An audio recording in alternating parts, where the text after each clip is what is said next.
Hello ఏమండి? ఎలాగుందిరా? పర్లేదు.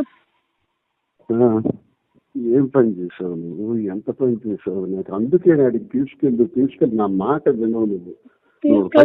ఆడికి కూడా ఏదో అయిపోయి ఉండేది. ఇప్పుడు అనుకుంటా నీ ఒంట్లో ఎలాగుంది? హలో, ఒంట్లో ఎలాగుంది?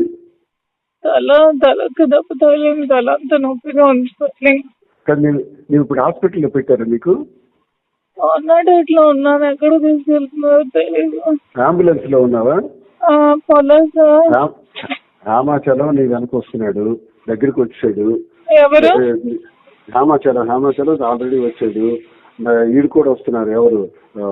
అవినాష్ కూడా వస్తున్నాడు. పద్మాకు పంపిస్తున్నాను. నువ్వేం వరి అవ్వకు. నువ్వు అక్కడ చెప్పు. దీన్ని ఏం చెప్తానంటే, నేను కావాలనే సూసైడ్ చేసుకోవాలని చూపించాను. ఆమె దువ్వాడవాణి చేసినటువంటి అరాచకం 4 రోజులుగా చేస్తున్నటువంటి నేను చనిపోవాలని నేను గుర్తిస్తాను చెప్పాయి. అదొకటే మాట. అదొకటే మాట చెప్పేసి నువ్వు అలా ఉండుకో. నేను డాక్టర్ ఇవన్నీ నేను చూస్తాను. బాబాలని అందరూ వస్తే నేను పర్వాలేదు, డోంట్ వరీ. ఈ మనస్తాపానికి చెంది నేను హైవేలో వెళ్ళి గుద్ది చచ్చిపోదాం అనుకున్నాను. నన్ను ఎవరు కాపాడుతారు? అదే వాడు కారణం దువ్వాడవాడి.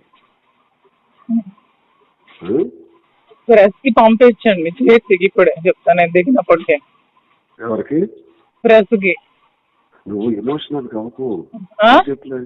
నువ్వు స్లోగా చనిపోవాలనుకున్నాను. ఇప్పటికీ నేను అంతే, పంపించండి చెప్తాను ఇప్పుడే. యాక్సిడెంట్ తప్పింది అనేసి యాక్సిడెంట్ లో చనిపోదామని నాకు నేనే చూపించాను. అభికి చెప్పి అర్జెంట్ గా చేసి పంపించమని బానే అన్నాను. ఎయిర్ బెలూన్స్ అన్ని ఓపెన్ అయ్యాయి.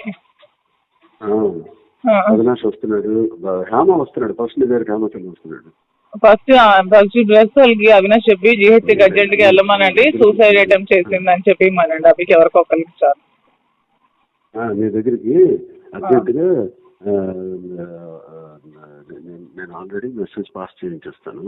చేసి త్వరగా చేసి చెప్తాను. త్వరగా చేసి. అలాగే బానే ఉన్నాను. తలకి కొంచెం స్వెల్లింగ్ ఉంది అంతే, ఇంకేం లేదు. కొంచెం లిప్స్ కి దెబ్బ తగిలి బ్లడ్ వచ్చింది అంతే. కారు స్క్రీన్ బట్టి నీకు మేజర్ అయిపోతుంది.